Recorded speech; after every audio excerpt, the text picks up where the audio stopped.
Ayan, nagsuot-suot ako sa kakahuyan. Are, ang laki ng ng kahoy.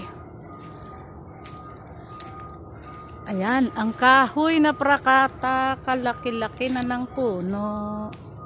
Asaan na yon? Oh. See, kalaki niyan. O, kalaking kahoy na yan.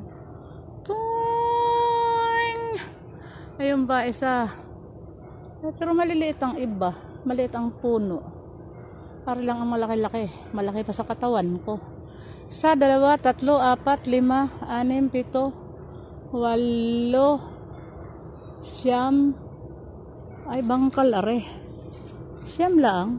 Ang dami ng prakata din eh. Ayan pa, 7. Madami-dami pala din eh. Ba't hindi pa rin nabinta?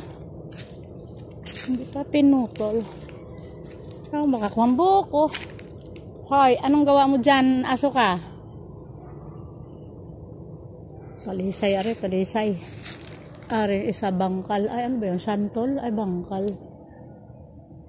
Ay, bakit naputol ang saging? May bunga baga yan? Wala yung bunga. Walang bunga, tapos naputol. Ayun, nabagsak ka ng sanga, oh. May sanga ng kahoy.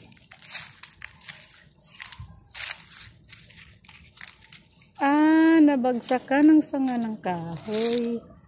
Kaya, naputol. Ayan, may mga saluyot pa din eh, oh. Buhay pa yung mga saluyot na sinabog din ni Ronnie. Ronnie.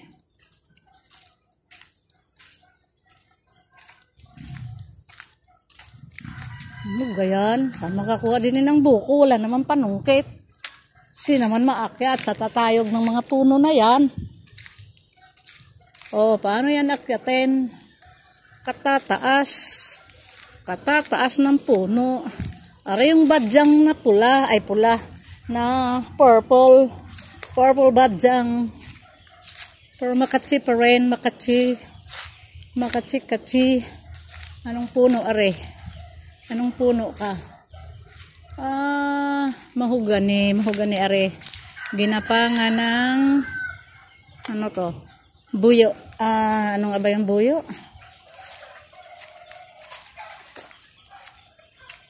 Sus, Ginoo ko gapasad are mga plastic Ginoo.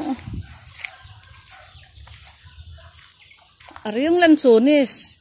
Ilang years may bago nakabunga ngayon may? Dapat ito walisan. Tanggalin yan. Pinawalis yan eh. Kinikis-kis yan sa Mindoro eh. Hinluan na siya. Kanang punuan. Maglungag na kan pilit? Nyara? Diyan na, lungagon. Usa lang tunga siguro eh. O duhaon. Duha na lang.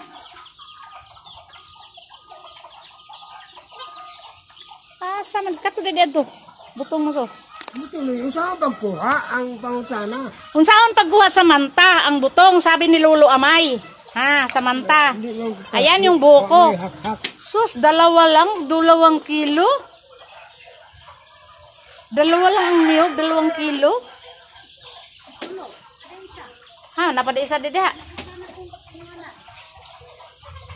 Tingnan, makapal ari, pwede na.